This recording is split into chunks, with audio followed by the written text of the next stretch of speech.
Hello, welcome to Simple Answers. I'm your host Jason. In this video, I'll be showing you how to change notification sound on Messenger on your iPhone or Android device.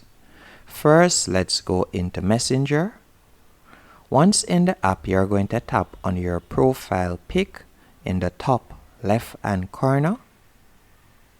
From here, you're going to scroll down a bit and you're going to tap on notifications and sounds.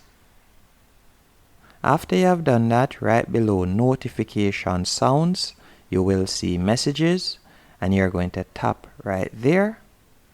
And from here you can select any one of the notification sound you would like to use. For example, that one. And that's it.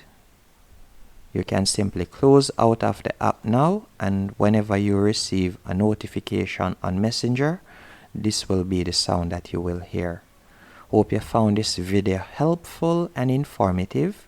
If you did, be sure to hit the like button and subscribe, and thank you for watching.